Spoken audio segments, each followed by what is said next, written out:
if you aren't trained in DEI, your unconscious biases don't just result in an action, they can result in an unintentional inaction. Welcome to Unexpected Journey, the show where each week top professionals share work wisdom and life lessons about their careers and what they have learned about human experience in the workplace. I'm your host, Anne Bibb. Today, I am so excited to have Dethra Giles, is CEO of ExecuPrep. She's a DEI professor and a 4-time TEDx speaker, a consultant, and just an overall badass. She has made it her life's mission to share her formula of success, and I am so honored. We are so honored to have her here today. Before we begin, don't forget to subscribe and leave your comments below. Now let's get started. Welcome, Dethra. Thank you. It's great to be here with you today. So I've got so many things I want to talk to you about. And I don't even know where to start. So let's just start at the beginning and talk about, how in the world did you get, 4 times TEDx? How did you get here? So the first time was kind of a fluke. It was one of those things where someone sent my name somewhere. I got a call and said, do you want to do this? And who says no to TEDx? So I said, absolutely. And I am a firm believer in when you get an opportunity, you knock it out the park. Like, don't play with it. Don't fool around, like knock it out the park. And I did that. Got a call to do another one I actually applied to. And then a fourth one was a combination. Someone said, I know someone who's doing a TEDx. They need a good speaker. I'm going to give them your name, but can you send them something? So it's crazy, but all 4 of them, I got 4 different ways. So many individuals I know, some speakers, they're like the goal. That's like the golden, that's where they want to be, is to be just to get that one time. I've coached a few people to get their TEDx talks. So 3 of the people that I've coached actually have gotten TEDx talks. And it's a process that I've kind of figured out. But please don't call me about coaching getting TEDx. That is not really what I do. I can do it, but don't call me. I'm not helping you. Before my phone blows up with people calling wanting coaching get TEDx talks, that is not what I do. I just do know how to do it and have been able to help a few people get theirs. But there is a secret sauce and a formula to getting it. And it's funny that I say that because my big thing is around formulas. I feel like we don't lean on formulas enough. Everyone is kind of have these esoteric ideas about how you do things. And the reality is everything has a formula. So if you can get the formula, you can have an easier path to doing just about anything. The job is figuring out what that formula is. So if coaching people to get into TEDx is not your lane, what is your lane? So you know what? My real lane is performance optimization. And via that, I have really carved a lane in the diversity, equity, and inclusion space and speaker development space. Um, and people know me for being in DEI, but what they don't know is that I tried to avoid being in DEI. Why? Yeah, I really did because I felt like it was a place that was carved out for minorities, and it was a position that did not have a lot of power, and it still doesn't. Many organizations have apparent support of DEI, but no real support. You go to many organizations, and DEI has no budget, no influence, no power, no real authority. And I wanted to have a larger impact. But what really happened was I went into organizations and said, hey, my expertise, my calling is to optimize the performance of people, which will ultimately change the trajectory of this organization. I began to realize as I really optimize the performance of these companies or teams or divisions or departments, there was a group of people that were consistently overlooked that could optimize the performance of the team. And it was historically these marginalized communities, minorities, women, differently abled people, LGBTQIA plus community members.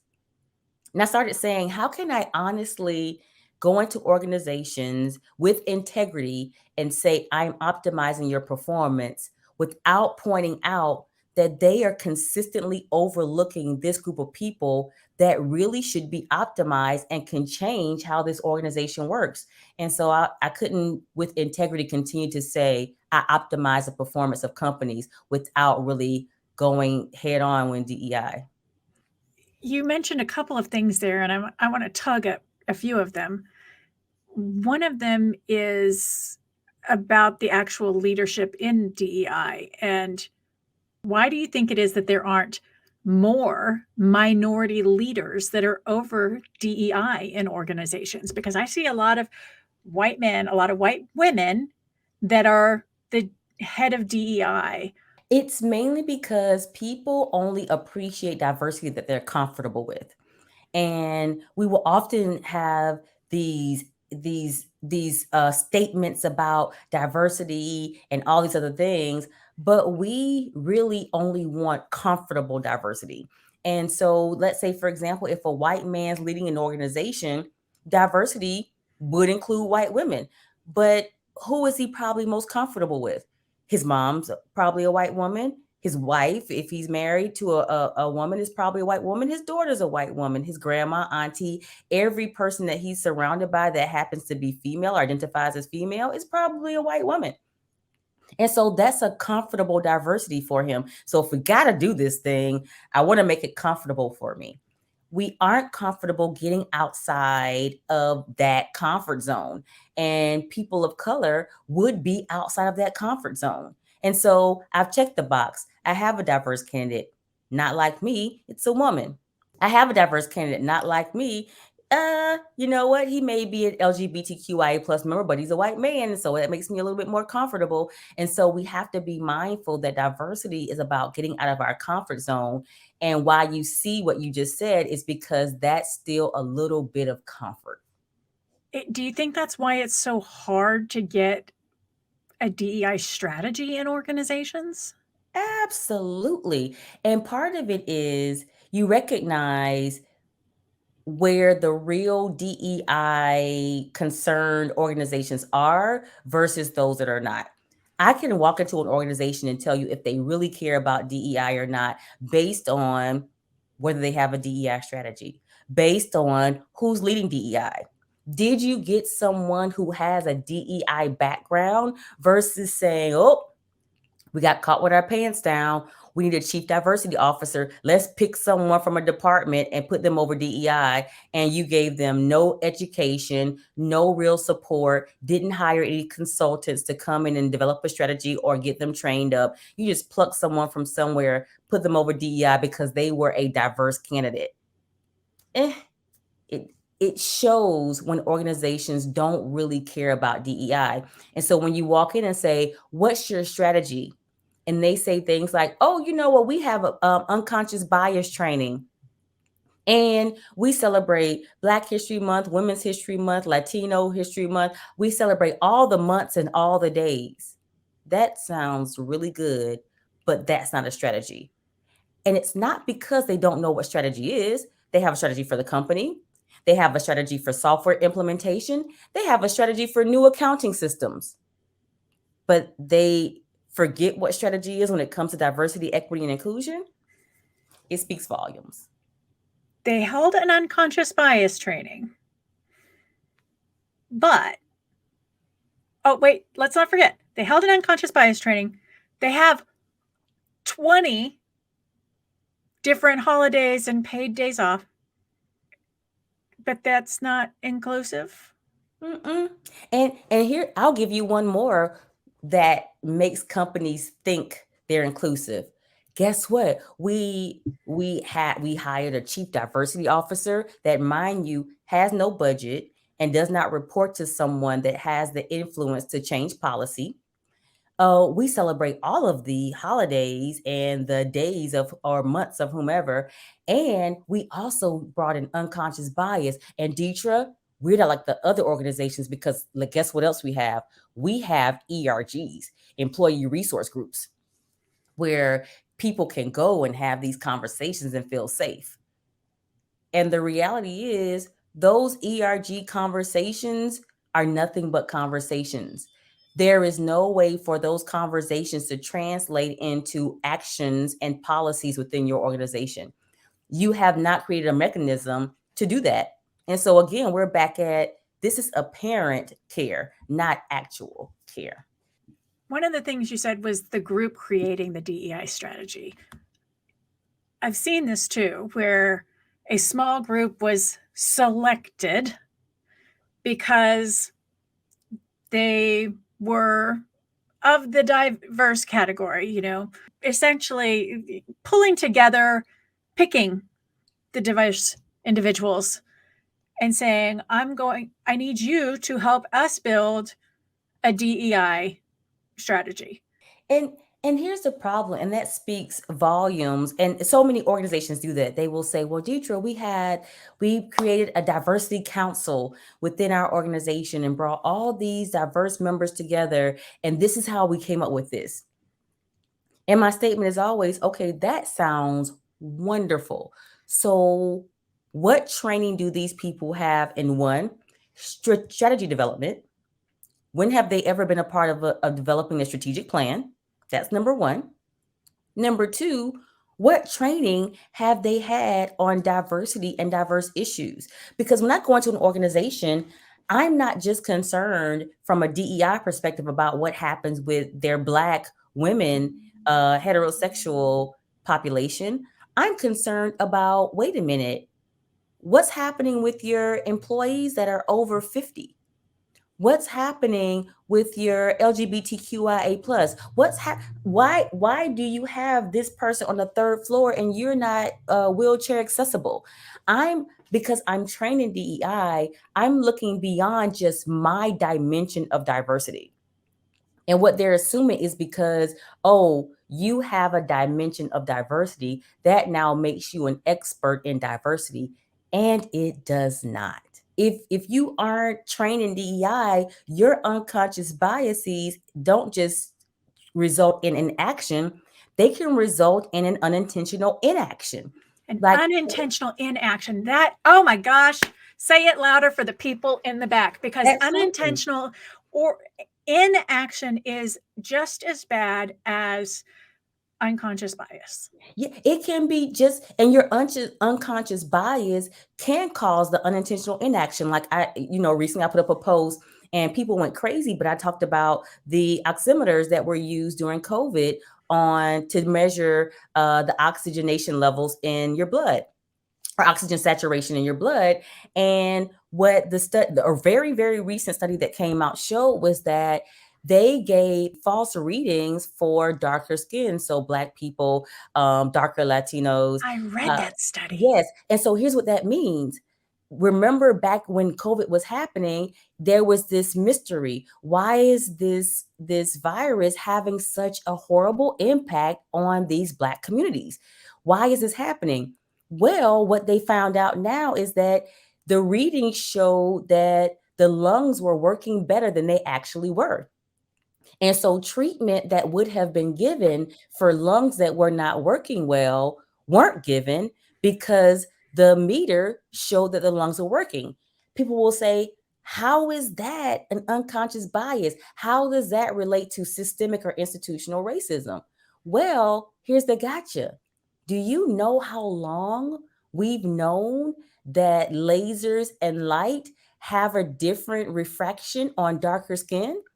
The people developing that know that information and still overlook this as a potential problem in measuring the oxygen saturation with this meter. They did not take that into account when building or testing. And because they had an unintentional overlook, it had life-threatening, life-ending impacts on people. And that's what happens when you have this unconscious bias. And those are the things that you need someone trained to think about. And it's not just in the medical industry. It happens in the workplace every single day. And it impacts people's jobs. Absolutely. And it impacts livelihoods. And it impacts so much, whether it's unconscious bias or unintentional or intentional inaction. I think it's important to recognize what the impacts of that could be on other people and your business. Yeah, but sometimes we have, and that's why it's so important that when you do this stuff, that you bring someone in who is more in tune with this stuff, and which is why I was screaming my head off when all of these DEI people showed up all of a sudden when DEI became sexy, because Mm-mm-mm. I'm like, their antenna is not formed yet. And the reason that's so important is because it's like if you see something, you don't even see it. Think about how many times you drive home, and if you really stop to think about it, did you really see if the light was green? The light is always green. You're on autopilot. And we're the same way at work. Mhm. We're on autopilot, so there's so many things happening around us that our antenna is not in tune to. Our antenna is not in tune to say, you know what? Hey, I've been in tech for 15 years or 20 years. 20 years ago, there were no minorities and women in tech. So if I got a slate of all white men, it wasn't a shocker because the reality was at that time that actually was all that was who was in tech. But my blinders are on. So now today, because I've been doing this for so long, and I get a slate of all white men, I don't question, I don't even see it because that's what I've always gotten. But now there needs to be someone in place that says, hey, my antenna's up. Do you know how many minorities and women are in tech now? We should not Not still be enough. getting a slate, right? Yeah, Mhm. still not enough, but you should not feel comfortable anymore getting a full slate of candidates for this tech position and not a single minority or woman in this pool. A good example, I think, and tell me if you agree or disagree with this, of course. You're having a conversation with somebody. The next day, I say, "Hey, Dethra, remember I said this to you yesterday?" And you're like, "You did not." Yes, we sat in your office. Well, I remember the conversation, but I don't remember you saying this to me. Mhm. That is a great example of, at least in my thought, of, driving through the red light on autopilot, but in a workplace scenario, because we sit in each other's office or on a Zoom or in meetings, and we're having these regular conversations, but we're communicating so much data and information that sometimes you completely overlook the fact that one sentence was said. That's a great example where someone will say, "Oh, I remember you saying that was a problem, but everybody has problems in the office." And I moved on, as opposed to listening to, wait a minute, to pick up on those cues. Okay, this same scenario happened with someone else and there were no issues. The only different thing right now are these few factors. We need to see what those few factors mean, because that's concerning. Now, here's the other piece of this that I want you to hear your opinion on. It's all fine and good. Have a DEI trained individual. They recognize the patterns. They start putting it together. Bring it to you. Dethra, I am your DEI, I'm your chief diversity officer. I have put this pattern together. I think we have a problem with Sally Mae, and she is doing all of this. And Dethra, you go, Sally Mae's a good person. I've known her forever. Like, I brought her into this organization. She's worked with me at 3 other places. Don't worry about it.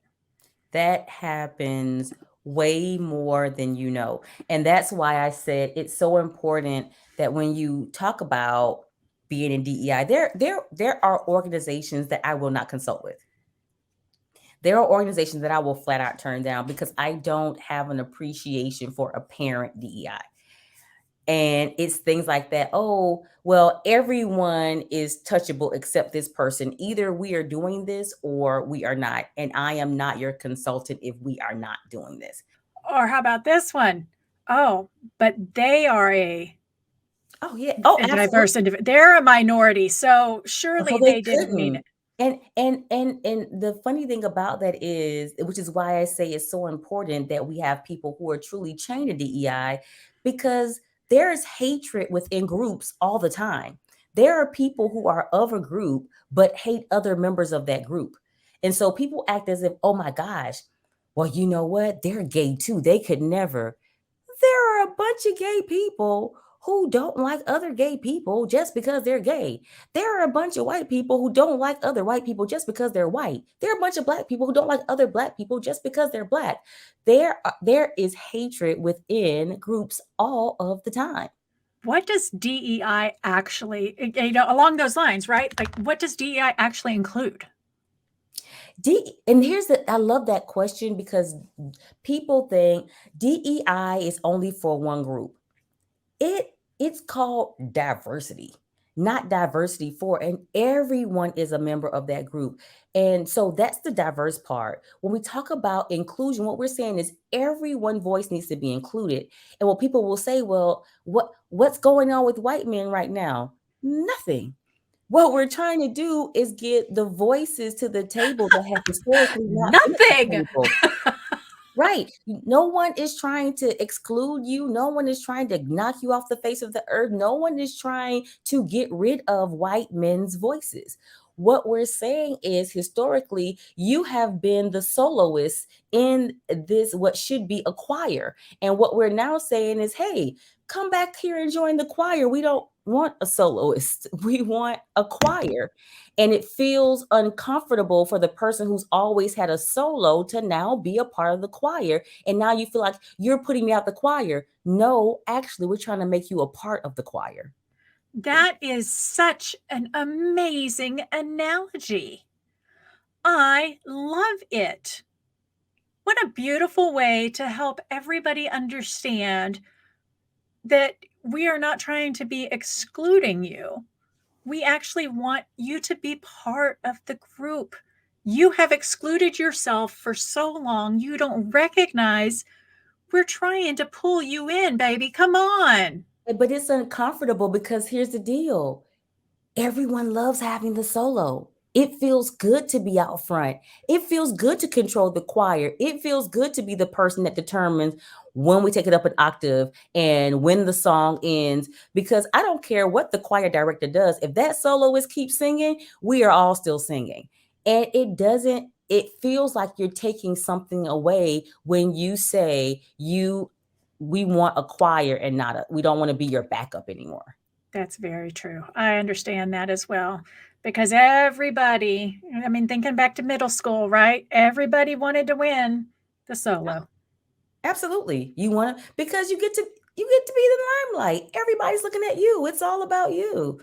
And so I can understand the discomfort and displeasure and the feeling that something is being taken away. So, how do we help that soloist understand and feel like it's not being taken away? Two things. One, we have to acknowledge that some people will never accept that something's not being taken away. And I think we spend our time beating our heads against the wall because we want to believe that we can change everyone's mind, and you can't. Mm-mm. I think we have to find the coalition of the willing. You are And just full of great little snips today. I love it. get the coalition of the willing and bring them along, and everyone else, you have to leave them where they are. But if we get the coalition of the willing to come along and we have this amazing choir, guess what? You'll be singing a solo by yourself. You will not have backup. Can we just get a mic drop like right here? Like I got more questions. If I could end it right here and give you a mic drop, I would, but we're not done. We are not done. One of the things that you speak frequently about is imposter syndrome. Mm-hmm. And that is something that's near and dear and close to my heart because I know a lot of people that this is a pretty serious affliction of. And so why don't we have a conversation? First of all, what is imposter syndrome? So I talk about imposter syndrome, but I often talk about it with a different lens than everyone else talks about imposter syndrome. So, very simply, and very high level, simply put, it's when you feel like an imposter. You probably have all the skills, experience, education you need to do something. you don't feel like you're adequate. So you feel like when I get in there, I'm pretending and everyone is going to figure out that I'm pretending to know what I'm doing. But the reality is, I feel like an imposter. I'm not confident in myself enough to step in boldly into what I'm supposed to be doing. So that's very high level. The part for me is I love the term, but I have a love-hate relationship with the term. And let me tell you why. I feel like we label things imposter syndrome when organizations have actually created imposters. And the reason the distinction is important for me is because people that we've made imposters, we tell them they have imposter syndrome, which puts the onus of fixing the problem on them versus the people who created it. Now, imposter syndrome is a very real thing. I have had it. I've gone to speak and saw another speaker hit the stage who was amazing, and I was like, "Oh my gosh!" I'll give you a great example of personally. So, in a couple of weeks, I'll be in DC and I'm speaking at this conference. So before I speak, Valerie Jarrett will speak. So literally, Valerie Jarrett, there's a break, and then I'm speaking. The Valerie Jarrett, like White House Obama Valerie Jarrett, is speaking, a 15-minute break, then I speak. Then there's another break, and then Condoleezza Rice speaks. Do I have imposter syndrome around that? Abso-freaking-lutely. Do I know that I am a phenomenal speaker? Abso-freaking-lutely. Do I know I will rock the house? Abso-freaking-lutely. Do I know I am trained, skilled? I teach other people. I have written speeches for high-level executives and government officials and trained them on how to speak. Absolutely. Do I know in theory that I can hold my own with these two women despite them having been at such levels in government and business and all that? Absolutely. Do I have a little bit of imposter syndrome? Like, oh my gosh, am I at a level in my career where I can be on the same stage as these women?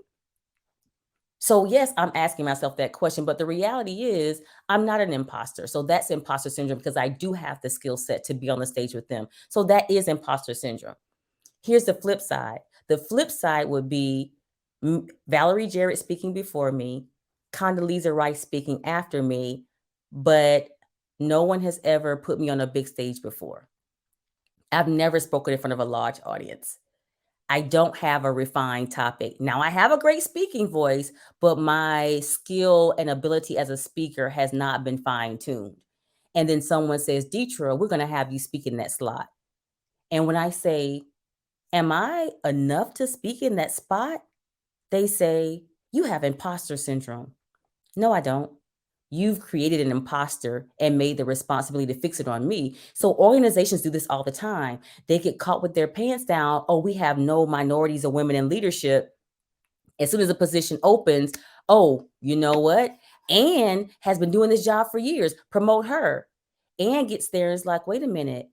I don't have the proper networks to do this job well. I don't have the proper budget to do this job well. I haven't been mentored to do this job. I haven't been a part of any succession planning. I haven't even had the training in leadership to be a sufficient and adequate leader. I don't have imposter syndrome. You all created an imposter and asked me to take onus for that responsibility, and it's not mine. So, in that scenario, and I love that you're pointing this out because I've seen several situations of that. But in that scenario, when they let that individual go because that imposter is not performing well, what happens? What happens is what they say, and I've seen this too many times, we tried it. We promoted a woman, it didn't work. We promoted a minority. We put a Black person in that position, it didn't work. Instead of saying, hey, was that person properly prepared? And when I'm in the position, I often ask the question, I've been the person that other people were so angry with. Why would you not let them promote this Black person to the position? And I will say, I am. But right now, I want this person to stay where they are And I'm going to get the resources to develop them so that when the position opens the next time, they're ready. But right now, if I allow them to put them in the position, they will fail, they will lose their job, and then there will be a mark on everybody after them. And this is where that DEI strategy comes in. Hey, we know that in the next 5 years, these positions will open up. What are we doing to train our high pose, our high performer, high potential employees so that when the position opens up, they're ready? And how are we formalizing that for just about everyone in the organization and not just the people you, the leader, has tapped? Because the leaders will tap people. And oftentimes they aren't these people who get overlooked. And so I, as a leader, I'm already in mind of someone that I'm training, I'm mentoring for that position. They're ready. The person who we make an imposter, no one's tapped them. No one's identified them as the next in line for their position until the position opens and we realize, oh my gosh, we've overlooked this person 5 times. We got to give it to them this time. So if you're that individual that is being approached to be promoted into that position, but you feel like you're not ready and maybe you're being set up, how do you handle that? Number one, listen to me and listen to me carefully. You take it, but with stipulations. I I actually helped a recent client work through this. She said, Dethra, I know I'm not ready. And I said, you absolutely are not. And she said, do I decline the position? I said, have you lost your daggone mind? We are taking this position, but you're going to go back to them and say, here's the reality. I want the position, but I am very clear that you all have not properly trained me to step into the position. Here are the things that I need, and here is the timeline I need. If you can guarantee me these things, then I'll take the position. So you have a book coming out. Yes. Oh my gosh. So I'm currently working on a couple of books. My publisher's like, pick a book to work on. But Breaking Good Habits is probably going to be the next book that comes out. And I'm really, really excited about it because it's been in my head for so long, so long. But Breaking Good Habits, what is, I mean, obviously it's in the title, but can you tell us a little bit about it? Yes. So people, when I say the title, everyone thinks I've made a mistake. And they will say, did you say good habits or bad habits? And I will say good habits. And where it came from, I am the mad scientist that's tried all of the experiments on myself first and then on clients. But what often happens is the biggest barrier I have in getting my clients from where they are to where they want to be, whether it's individuals, organizations, is their past successes. And it's hard to tell someone that what used to work no longer works for me because the example I often give is Usain Bolt, fastest man in the world, sprinter. And it will be very difficult for me to tell Usain Bolt that he doesn't know how to run, especially if I'm training him to run marathons. Because if he ran a marathon the way he sprints, he would literally die. He would die. He couldn't last that long. So I would have to retrain him, but his good habits will be the very thing that destroy him as a marathon runner. And that's what we often see when people transition from one place to the next. So what made you a great entry level employee will tank your career as a leader. And so until we break some of those good habits, we cannot achieve our next level of success. I did want to ask you what your advice for people that are listening on how to be their authentic self in the workplace. So we have a wide range of listeners, men and women. 25 to 55 is our average span. So it's a pretty wide range. Yeah. And that indicates that, we've got everybody from management all the way up to C-suite, people in corporate, people on their own. So it's a very eclectic group of listeners that we have. Yeah. But for that individual that is wanting to be their authentic self, talk to them right now. What is your advice to them? I will say you have to first become comfortable with yourself. People will often say, I want to be my authentic self. And what they're really saying is, I'm not comfortable enough with who I am to show other people that person. And so the first step is becoming comfortable with who you are. then it's allowing other people in at a safe pace for you. For me, when I decided I was going to show up as my authentic self, I was like, I am not easing you all into anything. We are just jumping full face, full boldly in. And I showed up to work in a yellow suit. Um, so, but you have to ease people in at your level of comfort. And here's the thing that I really want people to know about being your authentic self. Being your authentic self does not mean being your quote unquote full self for everyone 100% of the time. There are pieces of you that everyone does not deserve or have a right to the luxury of. And so just because there's a piece that I've reserved for myself and for my family and for my close friends, it does not mean that I am not being my authentic self. So authenticity is about you being comfortable with yourself and you regulating what you want to share about you based on what you want, not based on what you think they think you should be. That is some pretty healthy and strong advice. And why would somebody get in touch with you, and how would somebody get in touch with you? So why for a couple things. One, if you are looking for an absolutely amazing speaker for your next conference, retreat, leadership development, any of that, you would get in touch with me to be your keynote speaker. Also, if you're interested in having some consulting around performance optimization at your organization or some work around leadership development and diversity, equity, and inclusion, you want to get in touch with me. You can always find us at our website, execuprep.com, and that's EXECUPREP.com. That link's below. Yay, yay, yay. And all our social medias, I'm Dethra Giles. So on Instagram, I'm Dethra_Giles. Everywhere else, I'm just Dethra Giles, like LinkedIn, or just a simple email, info@execuprep.com, and you can get in touch with me.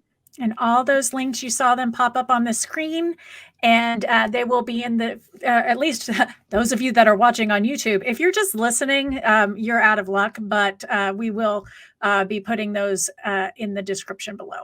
Thank you again, Dethra. So blessed to have you in my network and to have you as part of my journey. And I'm really grateful that you are here today on the show. Thank you. It has been my absolute pleasure. This was so much fun. And for everybody else, we will see you again next week on Unexpected Journey. As we wrap the episode up, we would like to take this time to thank you for joining us this week on Unexpected Journey. Our guest information will be linked in the episode description, along with a link to our company website, remoteevolution.com, and our host website, annebibb.com. Please don't forget to like, subscribe, and share on your favorite podcast app and on our YouTube channel so that you never miss an episode and we can continue to bring them to you. Let us know your thoughts on what we discussed in the comment section. And once again, thank you for joining us. We hope to see you again next week for another episode of Unexpected Journey.